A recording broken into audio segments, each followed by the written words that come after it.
O amor do Pai, o justo Deus, pela cruz me chamou.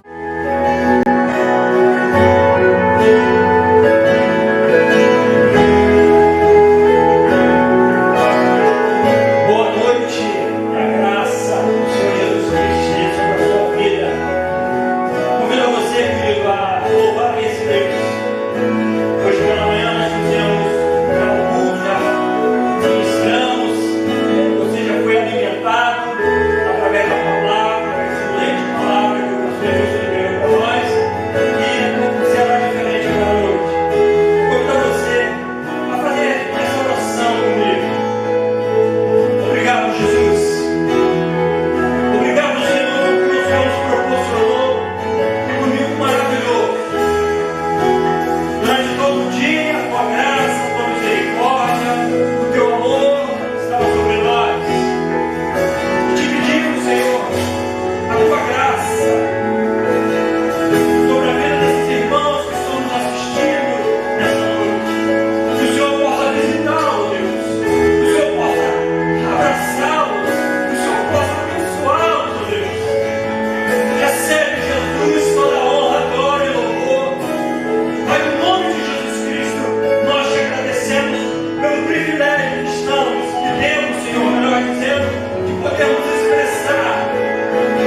agradecemos por tudo que o Senhor tem feito e realizado.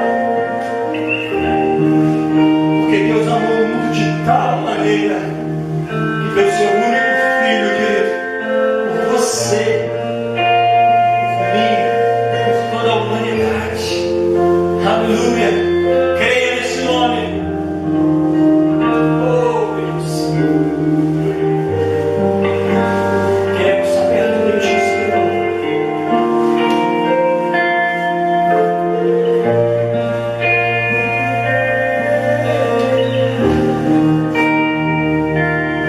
Queremos estar perto de ti, Jesus. Queremos nos aproximar de ti, Senhor.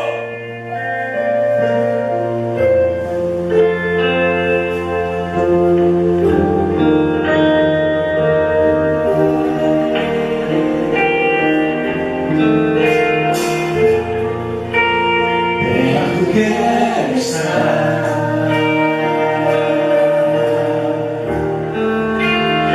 junto aos seus pés,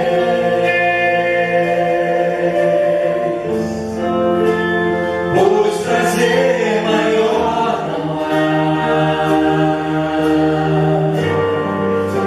que me render e te adorar.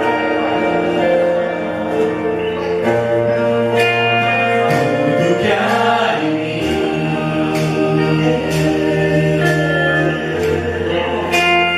quero te ofertar,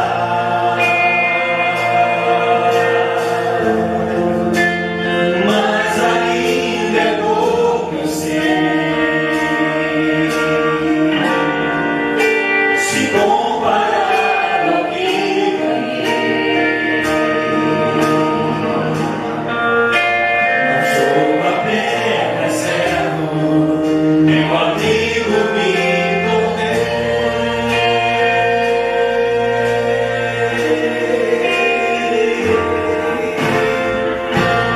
Te louvarei,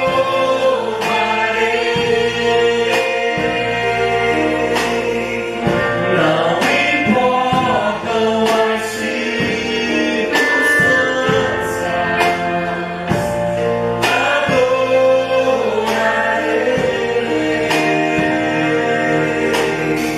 somente a ti, Jesus. Amém. Isso. Vamos cantar ao Senhor. Declare. Perto quero estar, junto aos teus pés, pois prazer maior não há que me render e te adorar. Tudo que há em mim, quero te ofertar, Senhor. Quero te ofertar,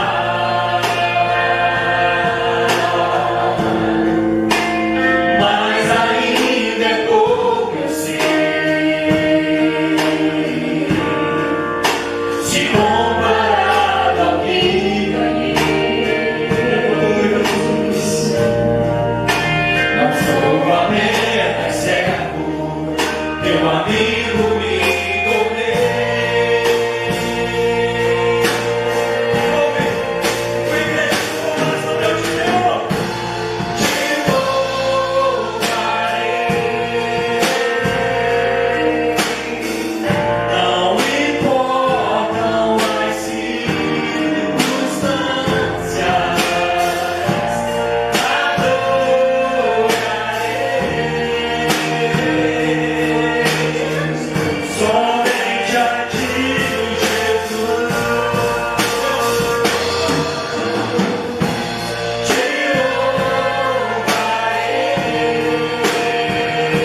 todo momento.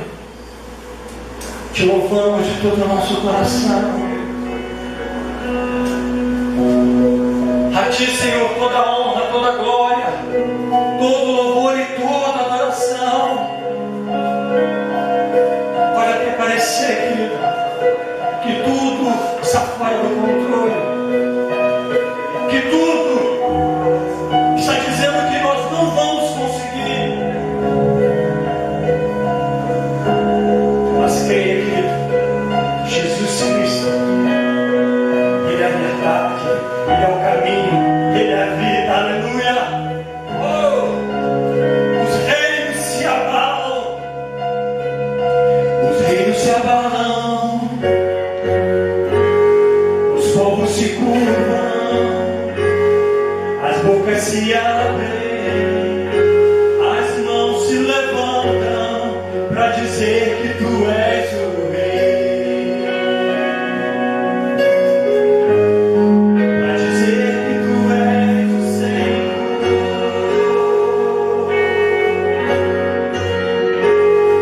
Os rios se abalam, os povos se curvam, as bocas se abrem, as mãos se levantam para dizer que Tu és o Rei, para dizer que Tu és o Senhor. Teu reino é sempre eterno, bondade e misericórdia, justiça e igualdade, bondade e fidelidade, a Tua igreja te adora,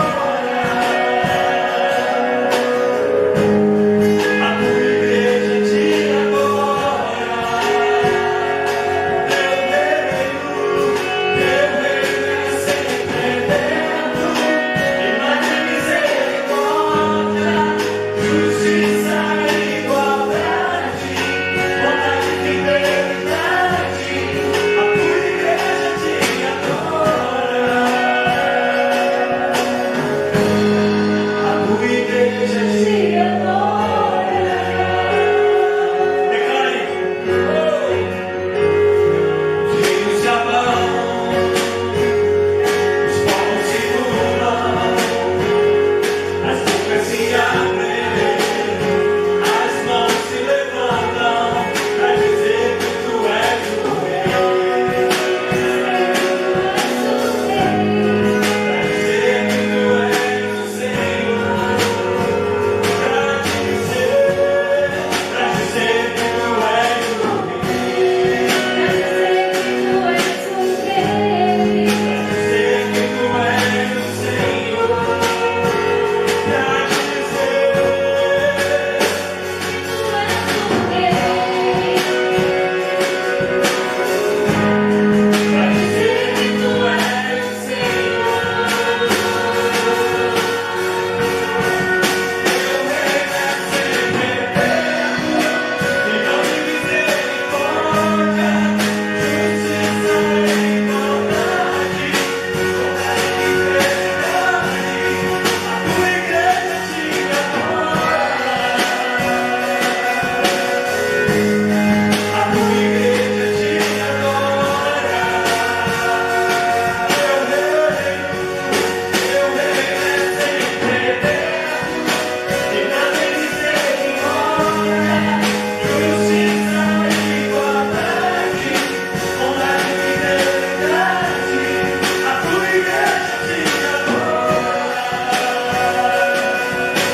Boa noite, bom mais uma vez, por esse momento de estar junto com você. Obrigado aí ao Diácono João, a cada um dos músicos que esperam aí fazendo esse louvor maravilhoso, para que o nome do Senhor assim seja sempre, né, glorificado. Hoje pela manhã estivemos aqui juntos, grato a Deus, falando sobre as provações e a importância, né, de nós entendermos que essas coisas fazem parte da nossa vida, pode servir para o seu amadurecimento, crescimento, ou então para deixar você prostrado, uma pessoa amargurada, né? É uma decisão que você precisa enfrentar e confrontar. Quero agradecer também pelo estudo de hoje. Nós tivemos aí com toda a igreja, por você que está participando, que está valorizando esse momento. Eu acho muito importante, né? Eu gostaria de fazer isso no culto de oração, essa questão de interagir, de poder te ouvir, te ver, né? De você poder colocar algumas coisas, igual nós estamos fazendo no nosso estudo. Então, esse é motivo de agradecer a Deus e a sua vida, o interesse da igreja, porque nenhuma nação, querido, ela cresce sem conhecimento, né? Uma nação que não tem o conhecimento, ela é escravizada. E assim também é o povo de Deus. Se ela não busca conhecimento, mesmo estando na igreja, mesmo sendo do Senhor, ele se torna uma pessoa escravizada por leis humanas, por doutrinas que não são bíblicas,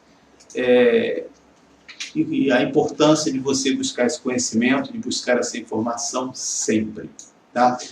O único aviso que eu tenho para dar, né, aliás, o único aviso não, eu quero falar primeiro do nosso passo a passo durante a semana.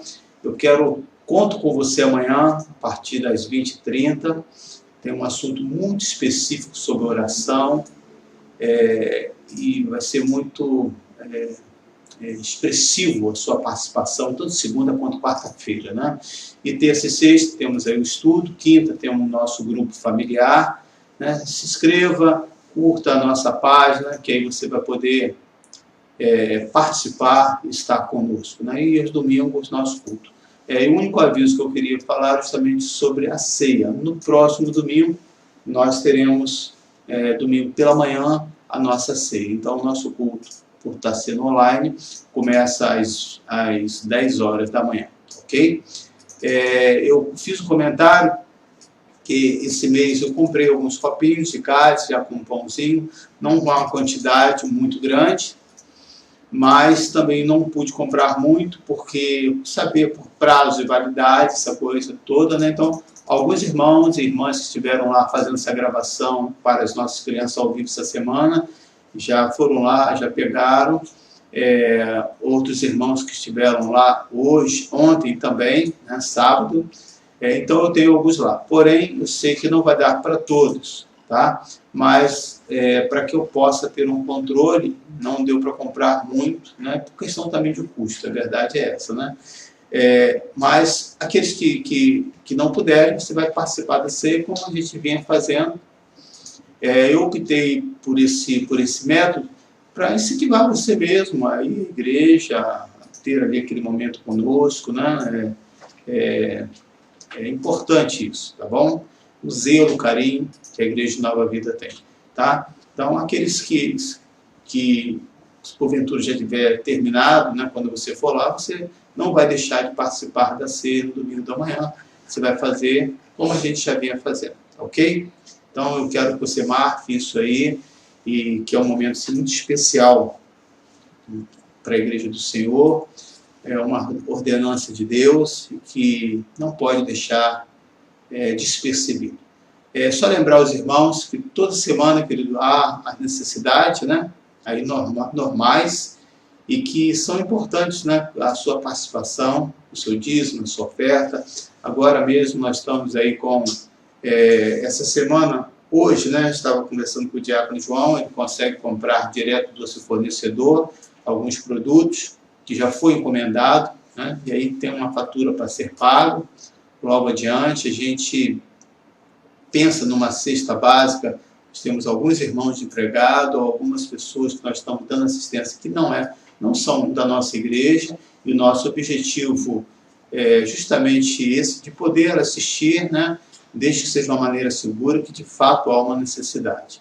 E é esse o papel nosso, né, como cristão, de demonstrar esse amor. E eu sempre penso numa cesta, né, uma cesta básica, que possa ter aquilo que eu gostaria de ter na minha casa. Talvez não vai ter com toda a qualidade, devido ao momento que nós estamos passando, mas se tem uma criança, a gente pensa em botar um iogurte, as pessoas chegam, fazem essa doação, outros levam produtos de primeiras necessidades, em termos de higiene pessoal, alguns dão o seu recurso e compram, e nós compramos caixa de ovos, carne. Então a gente tenta fazer o melhor, como se fosse para a minha casa, o que eu gostaria de receber. E um fato importante, eu sei porque eu já passei por situações como essa, às vezes nós nos sentimos humilhados, envergonhados, né? Não permite que esse sentimento fique no seu coração. E às vezes Deus até permite uma situação dessa, para que haja quebrantamento. Quantas coisas que tem aí, né, que talvez nem você tinha percebido. Orgulho, arrogância, né? E quem sabe é essa maneira que Deus está usando para tratar você, e ao mesmo tempo não há dívida nenhuma comigo, como pastor, como a igreja, né? Mas há uma dívida sim de gratidão com o Senhor, para que você não se esqueça disso, né? E para que você possa um dia poder abençoar outros que poderão passar pela mesma necessidade, né, que você está passando hoje. Então eu quero deixar esse aviso para incentivar os irmãos e agradecer no sentido de obrigado pelo seu compromisso, pela sua fidelidade.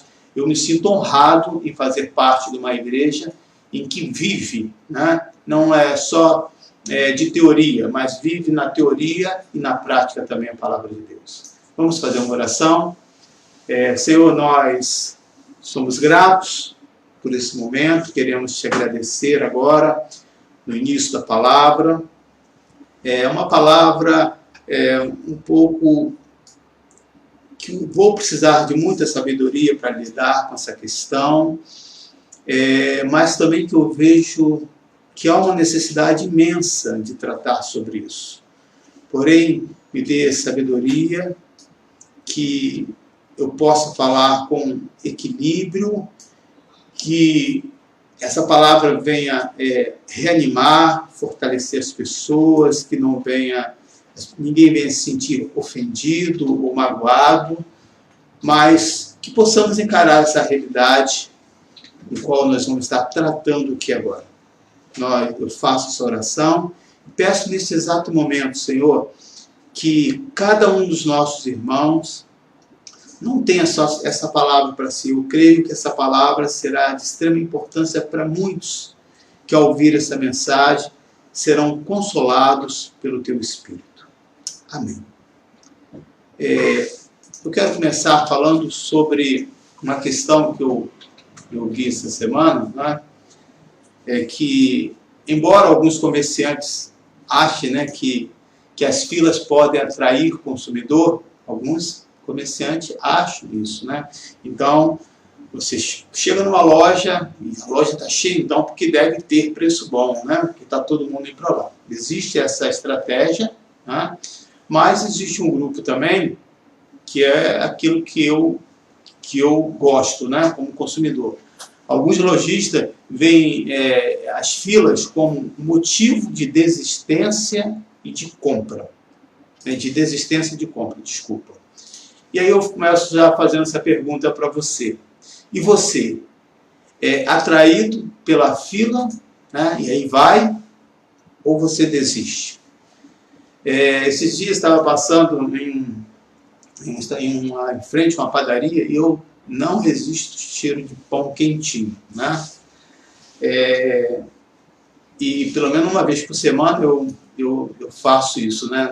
Não faço mais como antes, porque eu não consigo ter o controle sobre isso, né? Então eu estabeleci alguns dias que eu posso comer. E aí eu passei por essa padaria, na volta eu falei, não vou parar, mas aquele cheiro me atraiu e eu voltei. Parei.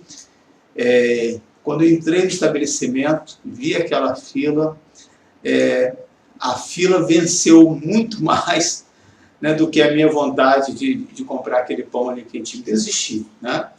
Eu quero fazer essa pergunta para você. Diante de uma fila, você é aquela pessoa que é atraído, fica, né? Ou você desiste? E aí? Isso, querido, pode colocar, né? Talvez uma dúvida aí no seu coração, mas é uma realidade. Você sabia que tem pessoas que gostam de fila? Sim, tem, né? Você vai conversar com essa pessoa, não, fica tranquilo, passa rápido, tá grande, mas olha, o atendimento é rápido. Pode ter atendimento rápido, mas se tem fila, eu confesso, né, em alguns momentos já paguei multa para não entrar em fila, não gosto, né? Ou então, aqueles que gostam tanto de fila que dizem, não estou fazendo nada mesmo. Então, ficar em casa aqui, pelo menos aqui eu estou conversando. Aqueles que, questão de segundo, você sabe da vida dele toda, onde? Numa fila, ele te conta, você sabe até o tipo de sangue que ele tem. Né? Ou então, aqueles que gostam tanto de fila se justificam, né? Está tudo cheio mesmo. E eu acho mais interessante, são aquelas pessoas que você entra, você está querendo resolver uma situação e você pergunta, né? Essa fila para quê? Ela fala, não sei. Como assim? Como que você está numa fila que você não sabe? Esse fato é real. Muitos brasileiros gostam de fila. Então, eu quero entrar num texto, né, que diz que a realidade é que desde o momento que nascemos, somos colocados nessa fila pela vida. Para uns, ela passa muito rápido, porém para outros, ela demora a passar. E aí eu quero ler esse texto, muito conhecido, mas um texto de autor anônimo, né? Que diz assim, ó, tem como passar na tela para que as pessoas possam ver?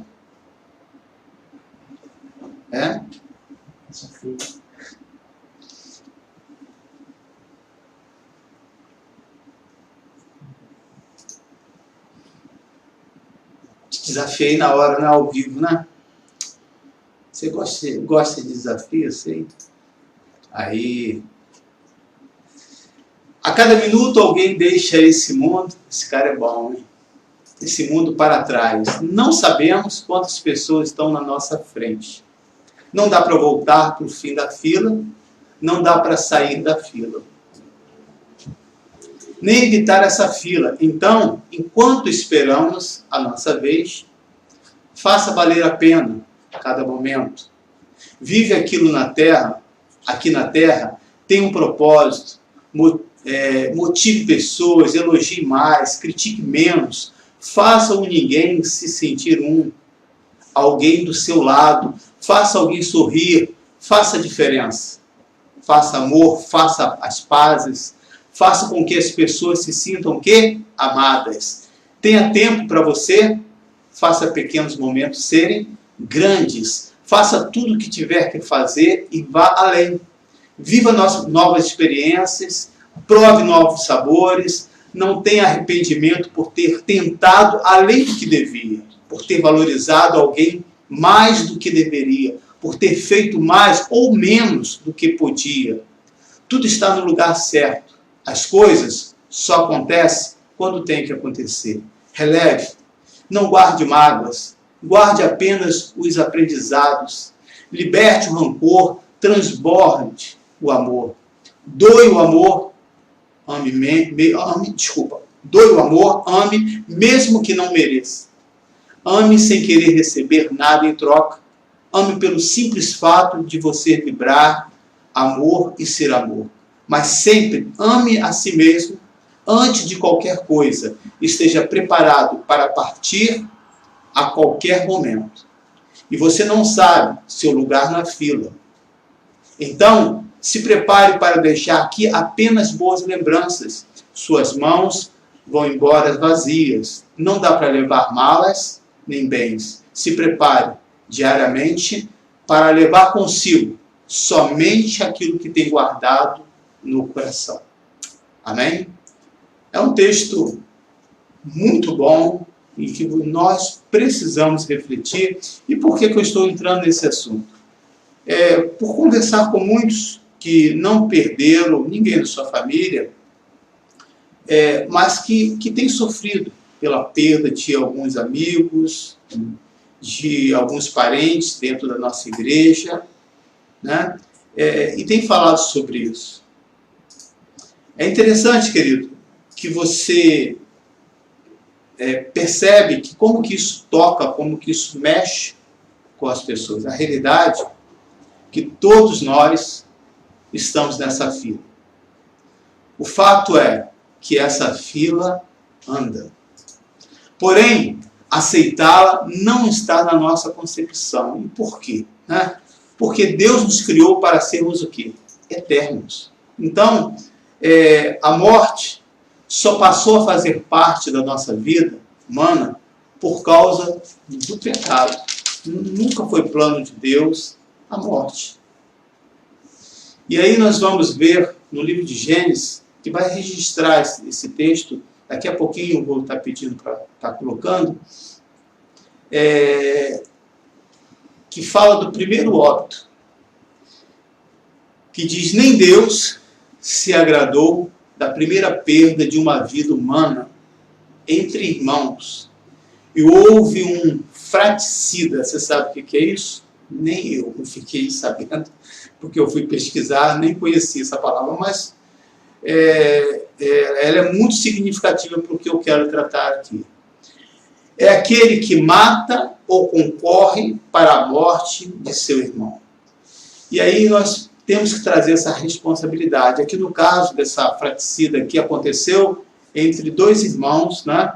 E nós vamos ver o texto de Caim e Abel, está lá em Gênesis capítulo 4. Mas precisamos fazer essa reflexão.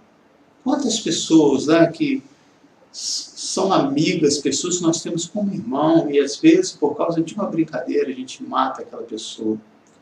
Por causa de uma atitude, sei lá, uma palavra errada, uma hora inoportuna, a gente acaba, né, matando, tirando o brilho daquela pessoa. Então isso é algo que nós precisamos pensar sobre isso, né? Versículos 6 a 11 diz assim: o Senhor disse a Caim: por que você está furioso? Por que se transtornou o seu rosto? Se você fizer o bem, não será aceito. Mas se não fizer, saiba que o pecado ameaça a porta. Ele deseja conquistá-lo, mas você deve dominá-lo. Disse, porém, Caim a seu irmão Abel: vamos para o campo. Então, quando você pega esse texto, ele já tinha um propósito, não foi um momento de raiva, de ira, ele já tinha sido orientado por Deus. Quando estava lá, Caim atacou seu irmão Abel e o matou. Então o Senhor perguntou a Caim: onde está seu irmão Abel? Respondeu ele: não sei, sou eu responsável por meu irmão? Disse-lhe o Senhor: o que foi que você fez? Escute, da terra o sangue do seu irmão está clamando. Agora, amaldiçoado é você pela terra, que abriu a boca para receber da sua mão o sangue do seu irmão. Só até aqui. O versículo 7 também, que eu vou estar vendo agora, mas vejam qual foi a motivação disso, né? Um ciúme. Uma competição entre irmãos, porque a maneira com que Abel ofereceu a sua oferta a Deus e Deus se agradou, e a maneira e a atitude de Caim que Deus não se agradou, mas disse: Caim, não fica assim não. Se você praticar as coisas boas, é óbvio que isso que você vai receber domina esse sentimento que está aí no seu coração. Mas mesmo assim, né, ele não deu ouvido e determinou fazer aquilo que estava no seu coração. Porém, querido, é responsabilidade nossa ter domínio sobre os nossos sentimentos. Não nos foi dado, querido, domínio da vida. Ou seja, por quanto tempo eu vou viver? Que eu posso dar a vida a alguém? Não tem como. E eu lembro de uma situação de um pastor muito amigo que insistentemente estava orando por uma família que tinha seu bebê, estava enfermo, de um outro pastor, né? E ele insistindo, pedindo a vida daquela pessoa, e Deus o confrontou na sua oração. Ele disse: se eu der essa vida para você, o que você vai fazer com ela? E ele ficou sem resposta. Né? Às vezes nós pedimos algo que nós não temos nem noção, né, da seriedade de pedir, né, algo de uma importância que cabe somente a Deus. Porém, cumpre a nós dominar esse sentimento. Nós não temos o poder, né, de dar vida a ninguém, no sentido de dar esse fôlego da vida, de fazer alguém reviver, ainda que você queira. Porém, é responsabilidade nossa dominar esse sentimento. No versículo 7 de Gênesis 4, está dizendo justamente isso. Olha aí que tem. Se você fizer o bem, não será aceito.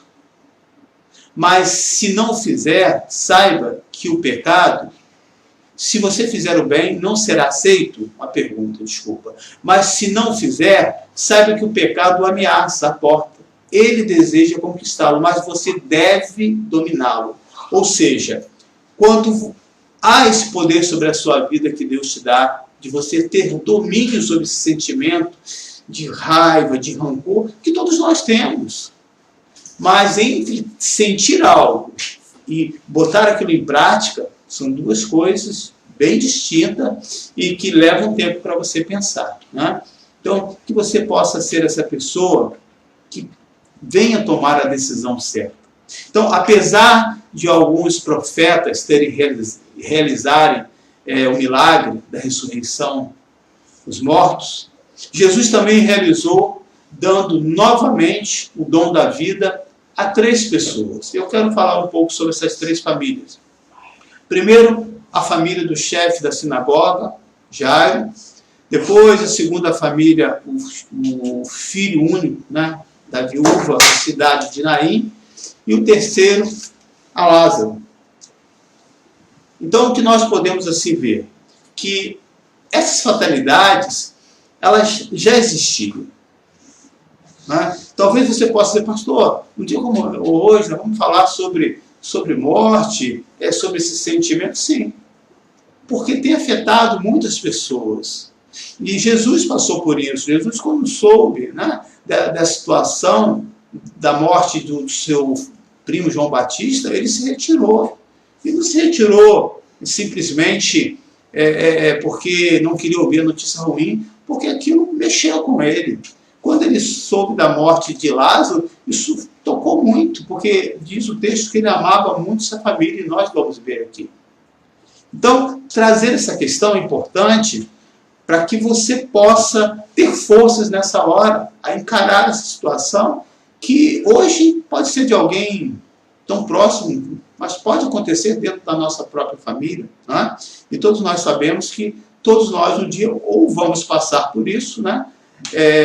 Ou então alguém irá passar pela nossa causa. Né? Então, são fatalidades que as famílias enfrentam dentro da casa, sua casa, dentro da rua, na rua, ou por doenças, né, que pessoas estão vivendo em estado assim terminais. Quantas situações, querido, como essa acontece dentro das famílias, de violência, de agressão. Não há segurança, né? Nós estamos vendo aí agora essa questão de fica em casa.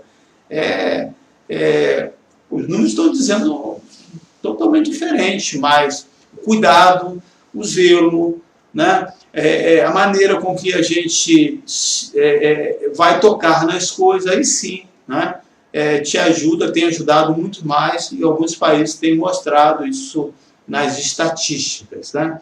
Espero que esse confinamento, né, já tenha os seus dias aí já contado, né, mas de uma maneira racional, sim, mas com muito assim equilíbrio. Então nós podemos ver que essa morte, né, esse sentimento, esse sofrimento acontece nas casas, pode acontecer na rua ou pode acontecer por uma doença, né, em estado terminal, e que a pessoa vai perdendo o fôlego da vida aos poucos. A menina ainda estava na casa de seu pai Jairo, né? Está lá no versículo de livro de Lucas, capítulo 8, que vai dizer assim, 42, porque sua única filha, e veja esse fato aí, né? Quando essa ordem, né, natural da vida acontece, é muito complicado, né? Quando há uma perda de um pai, de uma mãe, você sente, é óbvio, né? Mas você sabe que é a ordem natural. Mas veja a situação deste homem Jairo, a perda de uma filha e ainda de uma filha única. Da serva de 12 anos, né? De cerca de 12 anos a idade dessa filha, estava à morte. Estando Jesus a caminho, a multidão o comprimia. Versículo 49. Enquanto Jesus ainda estava falando, chegou alguém da casa de Jairo, o dirigente da sinagoga, e disse: sua filha morreu, não incomode mais o mestre. Né? Não teve nenhum cuidado com aquele pai que se esforçou, que andou quilômetros para em busca desse recurso. Durante esse percurso teve alguns imprevistos e quando chega ainda escuta essa notícia ruim. Né? Versículo 50, ouvindo isso, Jesus disse a Jairo: não tenha medo, tão somente creia, e ela será curada. Essa palavra, querido, serve para os nossos dias de hoje, né? Diante de tantas notícias que você escuta,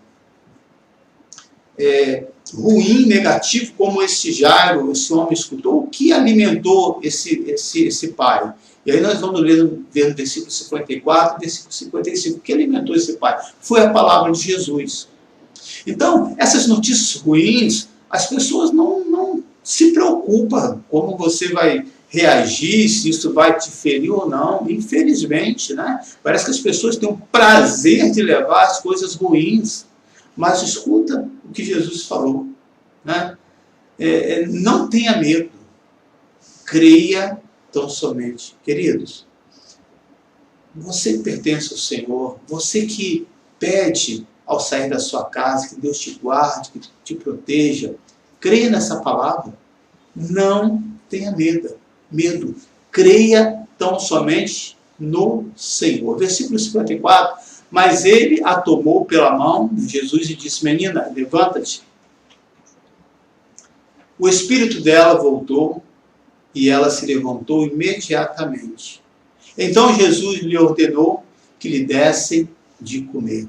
Veja, quem tem o poder de dar esse sopro da vida? Apenas o nosso Deus, querido. Né? Mas nós temos o poder de dominar esses sentimentos que tanto ferem com notícias ruins, negativas como essa. Pensa sobre isso, leia sobre aquele texto, né? Todos nós estamos nessa fila. Por que não aproveitar esse momento para fazer algo bom?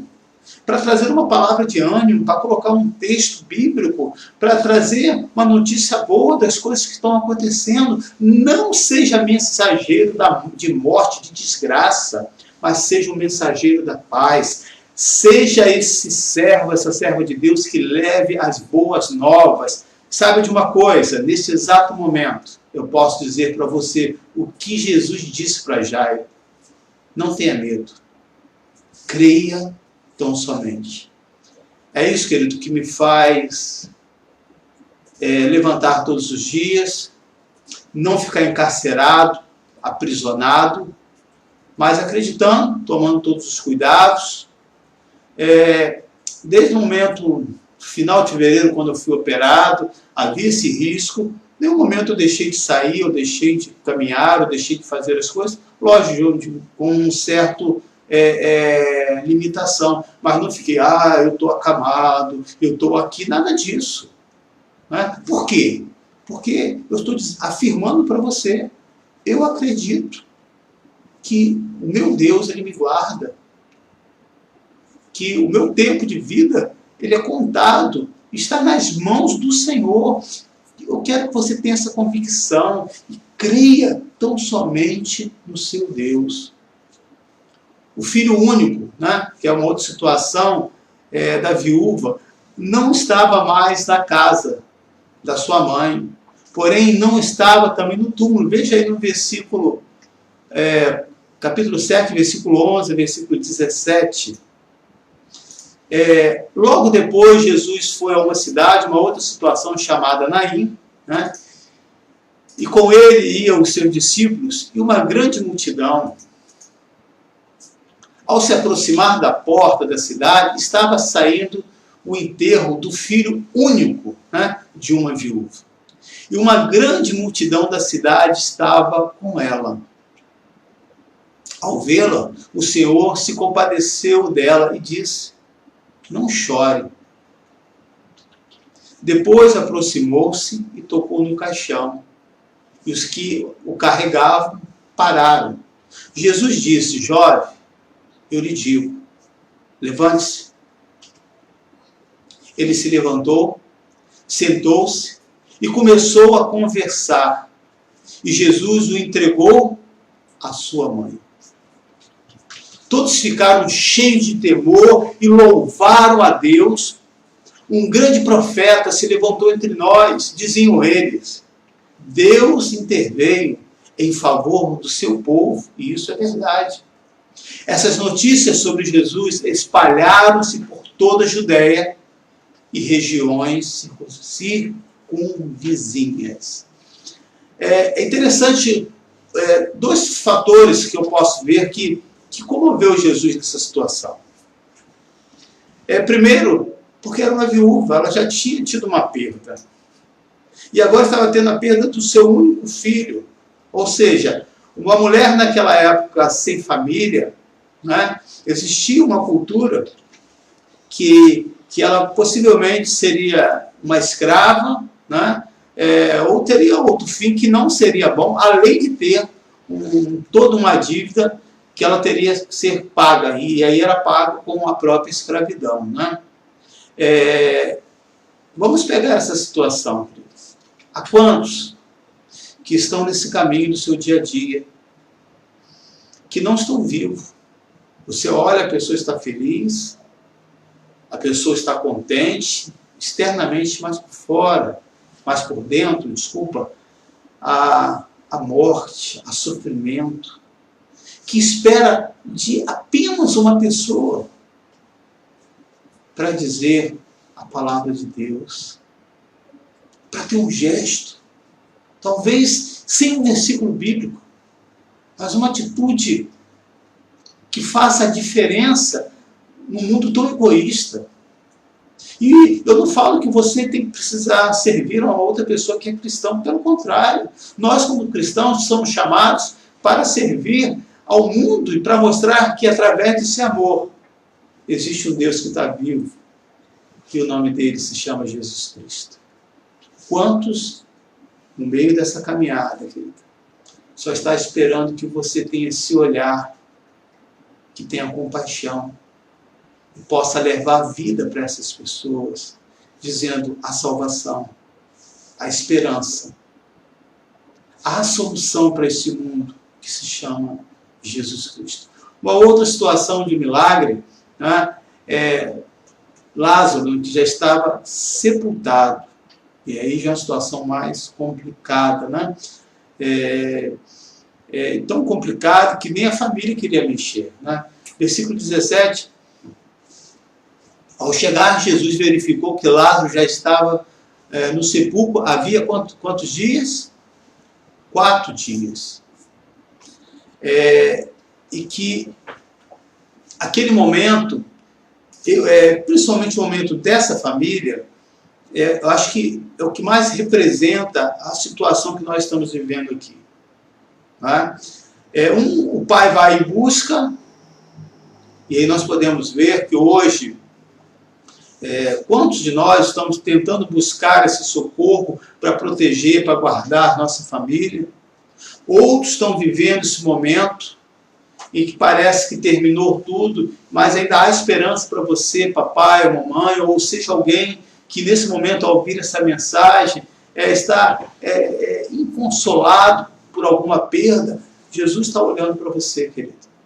Está dizendo que a minha paz possa encher o seu coração. Que ainda há esperança para você, querido, se você colocar a sua vida nas mãos do Senhor. A situação aqui de Lázaro e dessa família representa muito agora a nossa realidade atual, que são os questionamentos. Jesus permanece até os dias de hoje fazendo milagres. Pode acreditar nisso. Milagres aonde? Dentro das casas, nas ruas e nos lugares mais inóspitos, ou seja, em que não tem vida, não se pode viver. E no Evangelho de João, capítulo 11, nós vamos ver isso. Quantas famílias, querido, têm sido alcançadas por essa palavra? A palavra de Jesus Cristo, Deus está realizando grandes milagres, transformando lares que estavam destruídos, que não haviam equilíbrio, pessoas que tinham uma ideia de Deus totalmente errônea, e por permitir que a palavra chegasse ao seu coração, como o apóstolo Saulo, os seus olhos se abrem e começa a ver que, mesmo diante de um mundo tão complexo e tão injusto, há esperança para aqueles que estão em Jesus Cristo. Veja o que diz no versículo 39. Tire a pedra, falou Jesus para a família, disse ele. Disse Marta, irmã do morto, Senhor, ele já cheira mal, pois já faz 4 dias. Versículo 43 a 44. Depois de dizer isso, Jesus bradou em alta voz, Lázaro, vem para fora.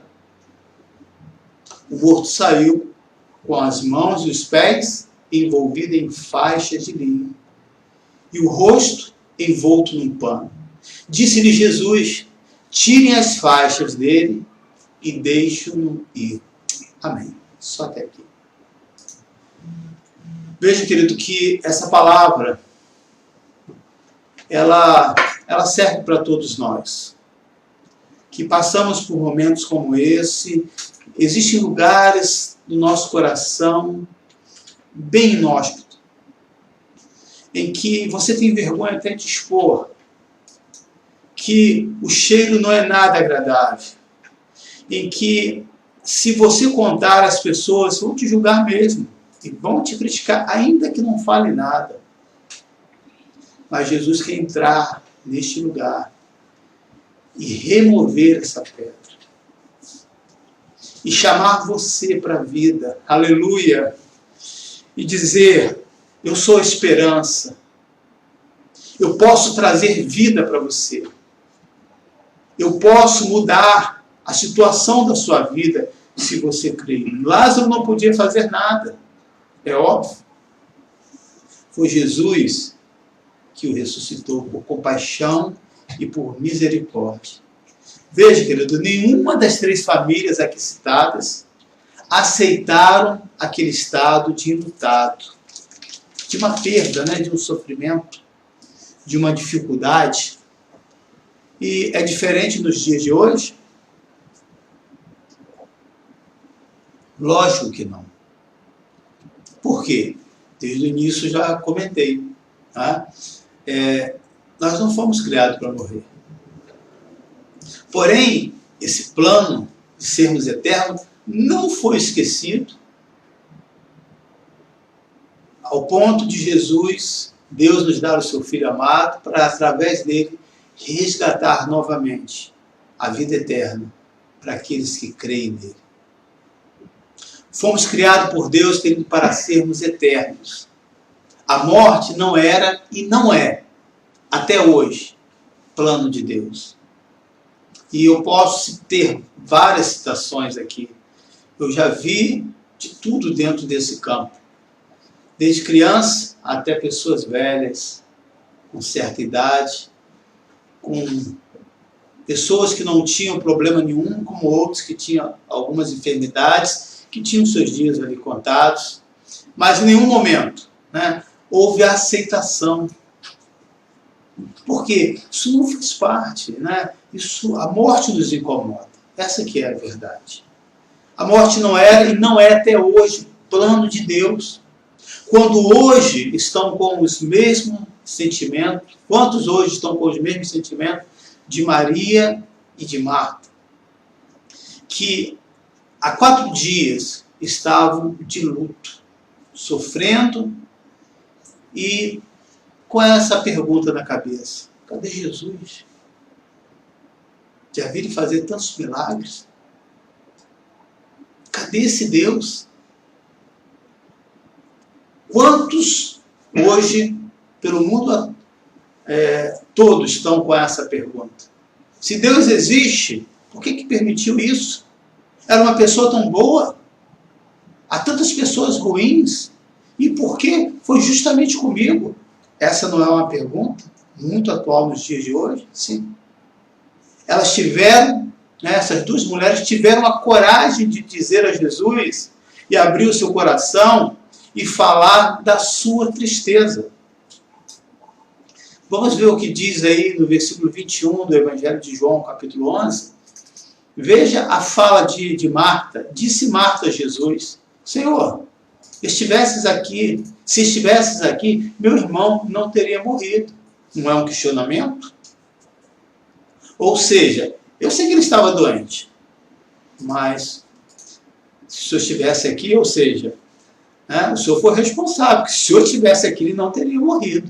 Veja que vai dizer a Maria a mesma fala. Chegando ao lugar onde Jesus estava e vendo, Maria prostrou-se aos seus pés, na atitude de reverência, e disse: Senhor, se estivesse aqui, meu irmão não teria morrido.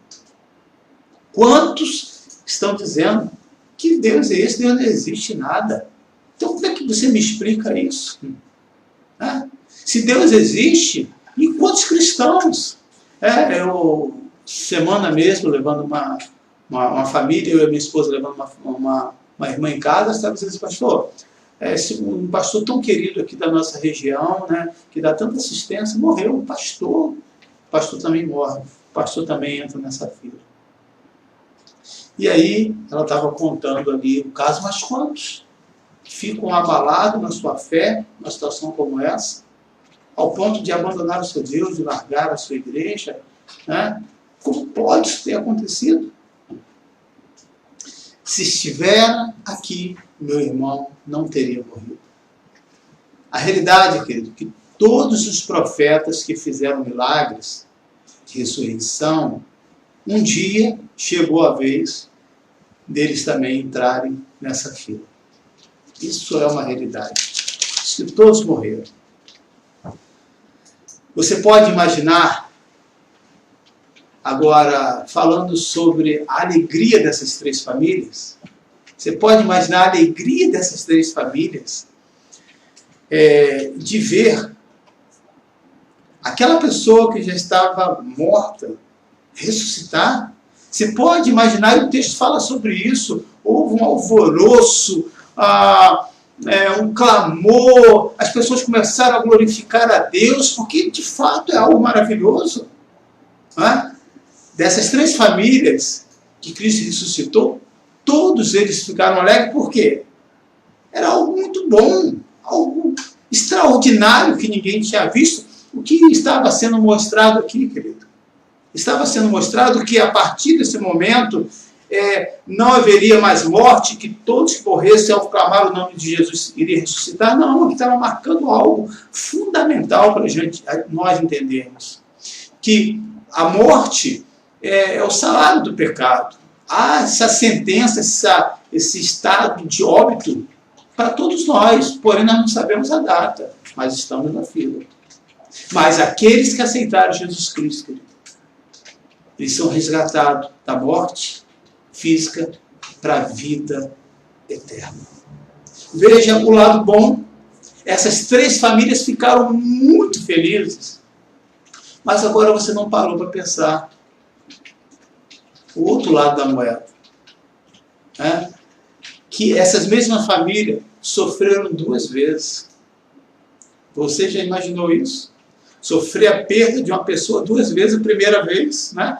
E ficaram abalados, mas Jesus estava ali, mas essas pessoas não viveram, né, na terra eternamente, morreram de novo. Tá? Então,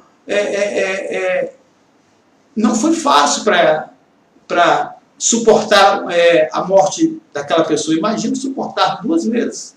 Porque Jesus não ressuscitou essas mesmas pessoas de novo. Né? Porque ali estava tipificando o quê? Que através de Jesus Cristo nós poderíamos vencer essa morte, resgatando o plano da eternidade, e através dele nós temos agora vida eterna com ele.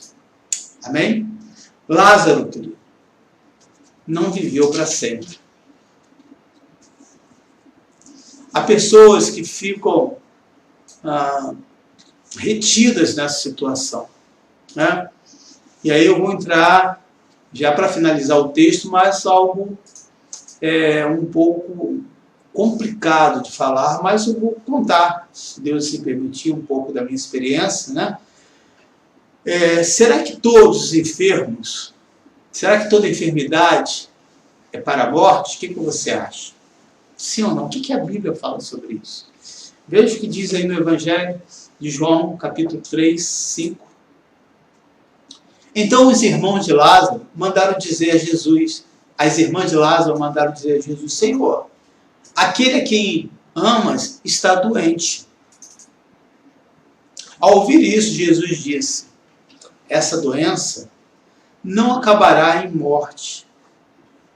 É para a glória de Deus, para que o Filho de Deus seja glorificado por meio dela.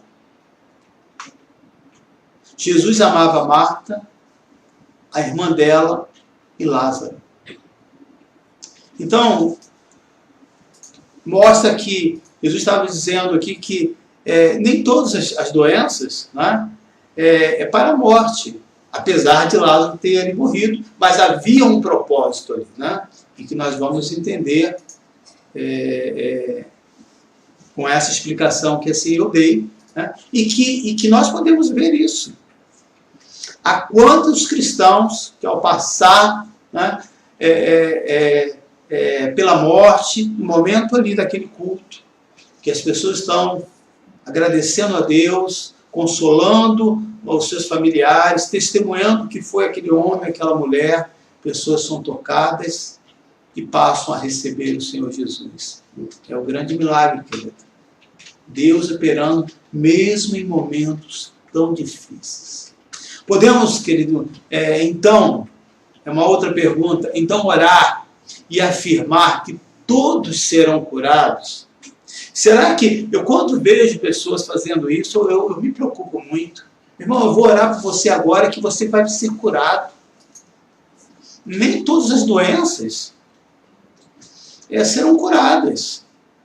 Algumas serão, e existem outros que serão para a morte. E aí? Você tem o dom da vida e dizer: eu decreto que a partir de agora você terá uma nova. Como? Por isso, quantos, né, pessoas estão fazendo como Caim? Estão dizendo palavras, falando coisas que Deus não falou. Estão matando a fé dos seus irmãos como Caim. Nós não podemos falar, querido, e afirmar aquilo que Deus não falou. Há enfermidades que são para a morte, há outras que é para a glória do Senhor. Será que nós podemos afirmar que todos serão curados? Nós oramos, mas falamos o que? Senhor, que seja feito a tua vontade, que a vontade do Senhor se cumpra. Não, querido.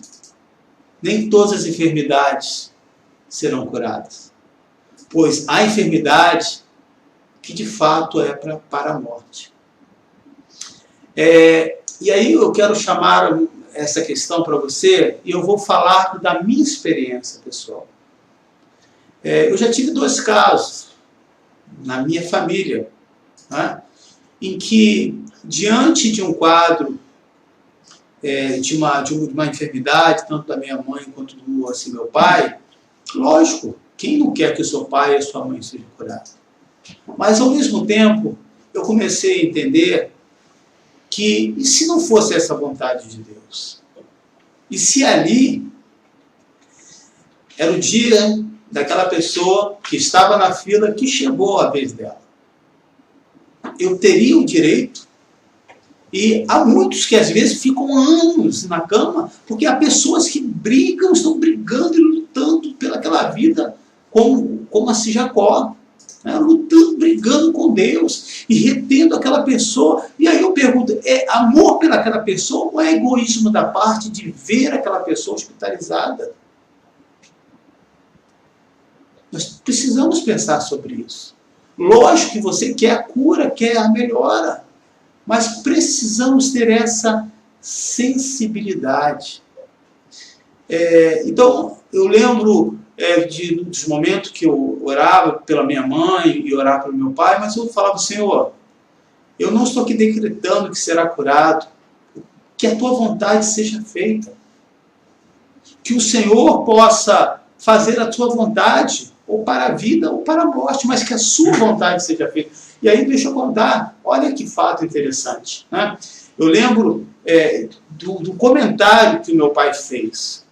A minha mãe sabia a hora que ela ia partir. Ela falou assim, eu sei que eu não vou voltar para casa. Escuta isso.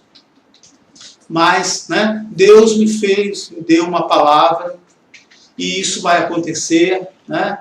E quando isso acontecer, você avisa para todos. Eu sei que eu não vou ver, mas a palavra de Deus vai se cumprir. E aí ela estava se referindo à minha pessoa, ao meu chamado pastoral, que Deus já tinha falado desde a minha infância para ela. Olha só que coisa linda. Ela sabia que ela iria partir. Então, pensa sobre isso. Lógico que você não quer perder ninguém, é óbvio. As pessoas que você ama. Mas, querido, todos nós estamos nessa fila. E nós não podemos viver só pensando que esse dia não vai chegar. Se você aprender a viver cada dia como se fosse o único da sua vida, eu creio que não teria tantas dores, tantos sofrimentos, tantas brigas familiares. Nós iríamos aprender a valorizar muito.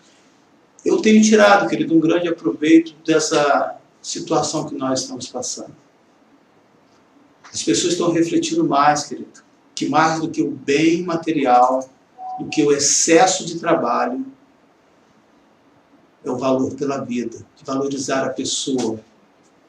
Não importa se essa pessoa é da igreja ou não, se essa pessoa é sua amiga ou não, o respeito pelo próximo, e a Bíblia fala sobre isso, ama o teu próximo como a ti mesmo. A importância de você valorizar aquelas pessoas. Veja esse texto em 2 Reis, que quando esse rei foi avisado por esse profeta Isaías, que o rei Ezequias também estava na fila e que o dia dele chegou. Veja aí no versículo 1. Naquele tempo, Ezequias ficou doente e quase morreu.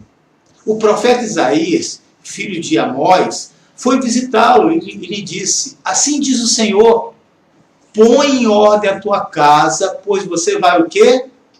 Morrer. Não se recuperará. Ezequias virou o rosto para a parede e orou ao Senhor. Lembra-te, Senhor, fez a seguinte oração. Veja aí a importância da oração, querido. Como tenho te servido com fidelidade e com devoção sincera. Tenho feito o que tu aprovas. E Ezequias chorou amargamente. Um rei, né, com toda autoridade, estava agora diante dessa notícia, chorando que nem um bebê, que nem uma criança. Antes de Isaías deixar o pátio, olha que oração, como ela foi atendida tão rápido. Né? Veja a sinceridade do coração deste homem. Antes que Isaías deixasse o pátio intermediário, a palavra do Senhor veio a ele. Volte e diga a Ezequias. Aqui é um ponto legal, importante para falar, né? Porque esse profeta poderia dizer, poxa Deus, você mandou essa notícia ruim, agora eu vou voltar para o rei, novamente falar que mudou? Está brincando comigo? Veja, querido, a seriedade que esses homens levam essa questão.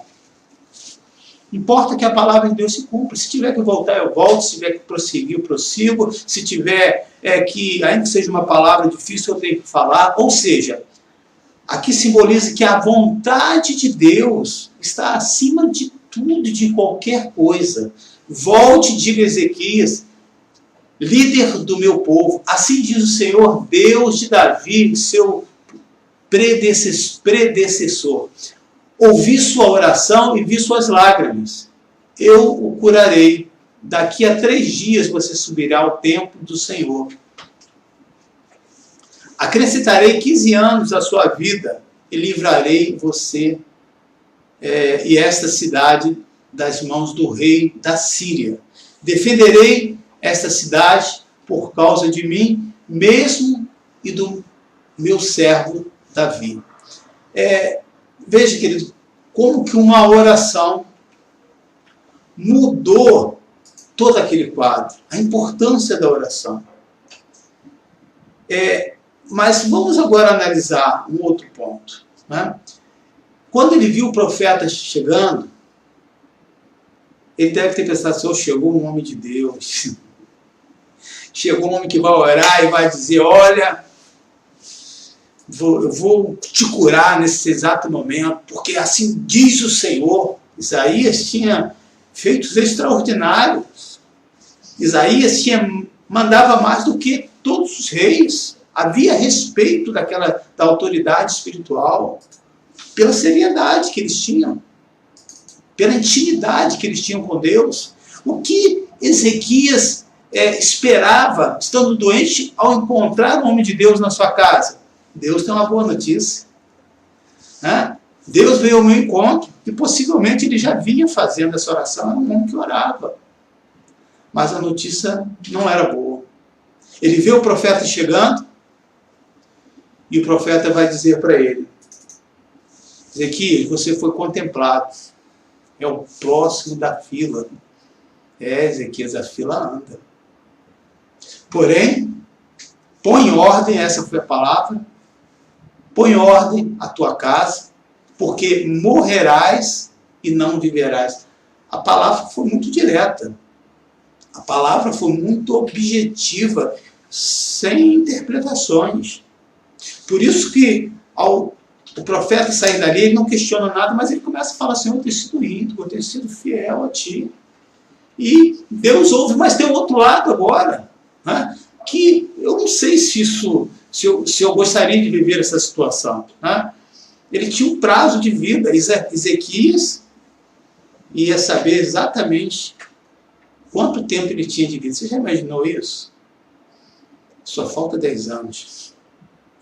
Só falta 6 anos, só falta 4. Porque o dia de Ezequias também chegou. Então, querido, o que nós podemos observar com isso? Que todos nós estamos nessa fila, todos nós vamos passar por isso.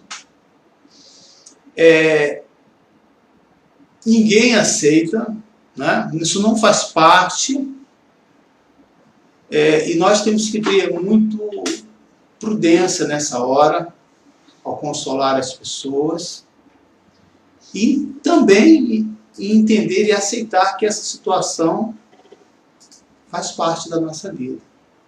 Eu lembro de um sepultamento que eu fui fazer, e aí era de um obreiro muito querido nosso, ele gostava muito de cantar um louvor. E aí ele pediu, quando eu morrer, o meu desejo é que cante esse louvor. E o louvor, você conhece, diz: quanto tempo eu esperei. Chegou a minha vez, sei que esse é o meu dia, Jesus está aqui. E nós cantamos, mas depois dali eu nunca mais cantei esse louvor. Eu falei, esse louvor eu não quero cantar não, porque me remeteu a uma situação de tristeza, né? Porque nós não queremos dizer, chegou a minha vez, eu não quero que chegue a minha vez, porque dentro de nós, a eternidade, né, é que brota com toda a força. Porém, teve alguém, querido, que voluntariamente entrou nessa fila por nós. Jesus foi o único que entrou nessa fila voluntariamente para morrer em nosso lugar. Por quê? Para resgatar, querido. Para nos dar vida. Para nos dar vida dentro dos lares, no nosso caminhado do dia a dia, como daquela viúva, ou numa situação bem inóspita, onde ninguém pode fazer nada, onde há um conflito, onde por dentro você está morto. E Jesus pode, com a única palavra, se você aceitar, dizer: se vem para fora, eu te dou vida novamente. Jesus foi o único que entrou nessa fila voluntariamente por nós. Veja o que diz aí em 2 Coríntios, capítulo 5, versículo 14 a 21. Pois o amor de Cristo nos constrange, porque estamos convencidos de que um morreu por todos, logo todos morreram. E ele morreu por todos, para que aqueles que vivem já não vivam mais para si mesmos, mas para aquele que por eles morreu e ressuscitou. De modo que de agora em diante, a ninguém mais consideremos do ponto de vista humano, ainda que antes tenhamos considerado a Cristo dessa forma. Agora já não a consideramos assim. Portanto, se alguém está em Cristo, é nova criatura. As coisas antigas já passaram, eis que surgiram coisas novas. Tudo isso provém de Deus, que nos reconciliou consigo, mesmo por meio de Cristo, e nos deu o ministério da reconciliação. Ou seja, que Deus em Cristo estava reconciliando consigo o mundo, não lançando em conta os pecados dos homens, e nos confiou a mensagem da reconciliação. Portanto, somos embaixadores de Cristo, como se Deus estivesse fazendo o seu apelo por nosso intermédio. Por amor a Cristo, lhes suplicamos, reconciliem-se com Deus. Versículo 21, finalizando. Deus tornou pecado por nós, aquele que não tinha pecado, para que nele nos tornássemos justiça de Deus. Jesus Cristo se colocou em nosso lugar, querido.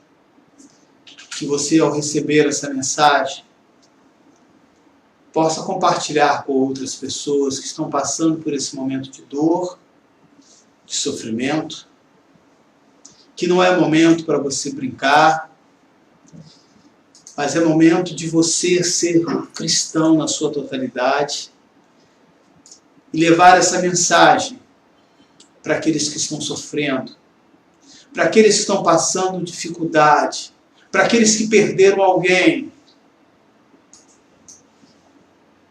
levando a palavra que possa consolar e trazer esperança ao seu coração. Quanto tempo eu tenho ainda aí, por favor?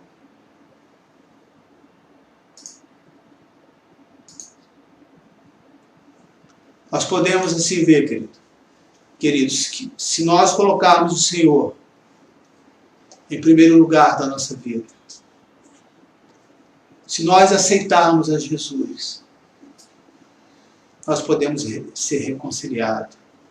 Podemos viver aqui na terra esta vida voltar a ter vida no nosso dia a dia. E não só isso, podemos vencer essa morte, tendo a vida eterna em Cristo Jesus. Eu quero orar, querido. Eu quero que toda a igreja agora, pode ser que você não tenha perdido alguém, mas foi afetado, talvez está triste por uma notícia que você soube de alguém próximo, de um amigo de infância, que você possa ser consolado, querido. Que o Espírito Santo console a sua alma, o seu coração. Eu quero fazer essa oração por você. Senhor, nesse exato momento, vivemos como essa situação dessas famílias enlutadas pela perda de tantas pessoas. Pessoas que nem conhecemos, mas quando vemos o número, nós podemos ver que essa dor, esse lamento, essa tristeza sobe de toda a terra e o Senhor escuta. E o que o Senhor pede de nós? Que venhamos orar para que o Teu Espírito console essas famílias. Para que aqueles, ó Deus, que estão prostrados, que não querem mais se levantar, que perderam o gosto pela vida, que estão desanimados, que estão fazendo esse questionamento, como Maria e Marta fizeram. Se Jesus estivesse aqui, se esse Deus de vocês ouvisse a minha oração, eu não estaria passando por isso. Eu quero dizer, querido, que em nenhum momento Deus deixou de ouvir o seu clamor. Em nenhum momento Deus deixou de ouvir a sua oração. Por isso você agora está aqui ouvindo essa mensagem, para que o Senhor te console. E Deus quer realizar outros milagres na sua vida. Existe um tempo, existe um momento que cada um está nessa fila e essa fila anda para todos nós. Mas através de Cristo Jesus, nós podemos resgatar não somente essa vida aqui presente, mas a vida eterna. Que a graça do Senhor esteja te consolando, que o Senhor possa estar fortalecendo a sua vida, que Deus possa te dar sabedoria, meu irmão, minha irmã, que você não deixe de orar, mas também que não deixe de lado que a vontade de Deus seja feita. Para que você não prenda essa pessoa, para que você não amarre essa pessoa no leito, enfermo, talvez por você não querer perder, e chegou a hora dessa pessoa aí. Mas que você seja consolado pelo Espírito Santo. Talvez esse tempo é o tempo que Deus está tratando o seu coração, porque o tempo daquela pessoa já foi determinado, mas Deus ainda está zelando por você para que você seja consolado. Que o Espírito Santo te conforte, porque todos nós iremos passar por isso. Senhor, eu quero orar em especial pelos pais. Quando muda o sentido dessa perda, que é natural que os pais possam ir primeiro, mas quando isso muda, como situação de Jairo e daquela viúva, e ainda a perda de um único filho ou de uma única filha, é muito mais difícil. É óbvio. Eu não consigo mensurar o que possa estar passando no seu coração nessa hora. Você que perdeu alguém. Um filho, uma filha. Alguém que você criou conforme um filho mesmo do coração. Peço que Deus te console nesta hora. Eu entendo que não é fácil, querido. Mas eu posso orar por você. Se Deus ouviu a oração de Ezequias, Ele pode consolar o seu coração. Ele pode te dar força. Talvez você, como filho, como filha, que perdeu o seu pai, que perdeu a sua mãe, e perdeu o gosto pela vida. Deixa eu te dizer, querido. Muitos dos sonhos, muitas das promessas, como eu testemunhei, a minha mãe não viu. Mas em nenhum momento ela deixou de acreditar que iria se cumprir. Muitos dos projetos, muitos dos desejos que Deus tinha para o seu pai e para a sua mãe, eles não viram, mas Deus sabia, e a sua mãe e o seu pai sabiam que poderia contar com você, para que esses sonhos, para que essa palavra pudesse se realizar na sua vida. Que você possa prosseguir. Não anule tudo aquilo que Deus começou, geração após geração, na sua família. Mas que você seja consolado, que você seja confortado, que você sinta a paz de Cristo nessa hora. Talvez seja o momento de você chorar. Talvez seja o momento de você fazer como Maria e como Marta. De você procurar alguém e colocar para fora. De pedir ajuda. De abrir o seu coração. E Deus, querido, ouvirá o seu clamor. Pai, ao fazer essa oração, eu coloco, Senhor, com profundo sentimento, não de boca para fora. Como pastor, Senhor, eu posso sentir nesse exato momento a perda, a dor dessas pessoas. Não há salvação para este mundo a não ser Jesus. E eu posso entender, Senhor, que esse texto de Lázaro, quando diz essa morte, essa enfermidade não é para a morte, é para que o nome do Senhor seja glorificado. Eu posso entender, Senhor, que o que eu estou vendo e a leitura que eu estou fazendo daquilo que nós estamos vivendo agora, que muitos países voltaram novamente a colocar o seu joelho no chão e publicamente clamar pelo nome de Jesus. Dizemos, Senhor, nós nos esquecemos de Ti. Nós viramos, Senhor, e acreditamos na nossa força. Não que o que estamos passando seja castigo de Deus, mas nós fizemos essa opção. Que o Senhor, eu tenho certeza, não só do Brasil, Senhor, mas de todo o continente, de todos os países, que estejam clamando por Ti. Que o Senhor possa ter misericórdia, como teve do rei Ezequias. Por aqueles países, Senhor, que não estão clamando por Ti. Que talvez é proibido, mas eu acredito que ali, como houve um justo que foi Noé, deve ter pelo menos um justo. Essa foi a palavra também de Abraão. E por causa de uma única pessoa que estiver naquela nação clamando, que o Senhor possa derramar graça e misericórdia, e o sobrenatural de Deus possa fluir naquele lugar para que as pessoas saibam e se curvem e adorem ao Senhor Todo-Poderoso. Senhor, eu faço essa oração intercessória para que toda essa morte, todo esse sentimento de perda que tem abatido muitas pessoas, que você seja agora contagiado pela vida através da palavra em Cristo Jesus. Ele se colocou em nosso lugar para que não venhamos mais a passar por isso, mas ter a vida eterna.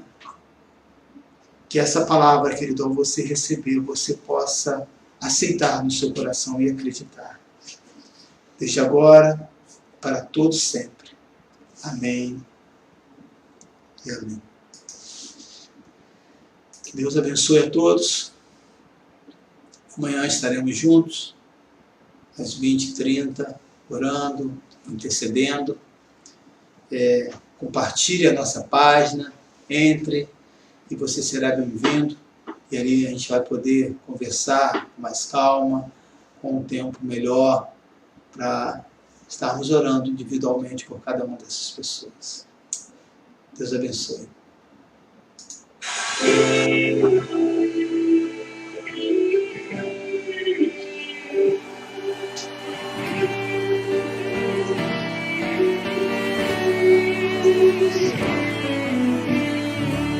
Mestre, eu preciso de milagre. Transforma minha vida, meu estado. Faz tempo que eu não vejo a luz do dia. Estão tentando sepultar minha alegria, tentando ver meus sonhos cancelados. Lázaro ouviu a sua voz quando aquela pedra removeu. Depois de 4 dias